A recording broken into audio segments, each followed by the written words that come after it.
Und die sind... Walkout! Ich hab einen Walkout! Halt die Schnauze, Reaper!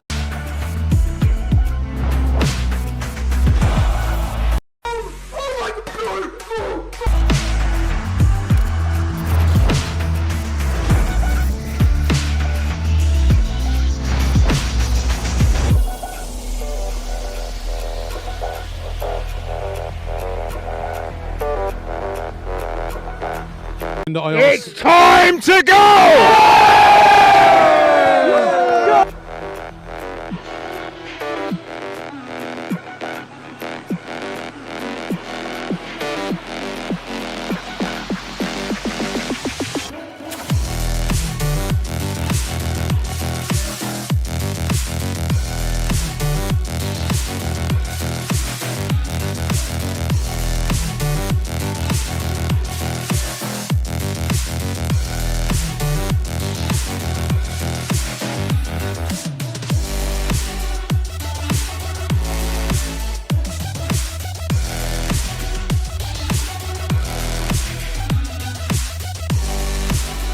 That's what I'm talking about! That's why he's the MVP!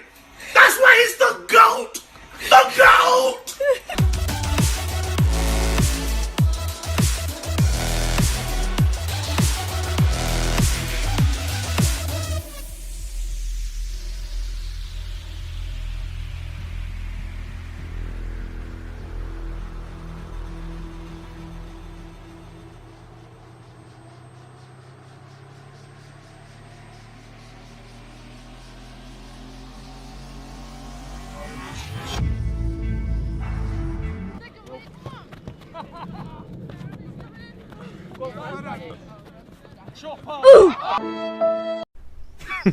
Women.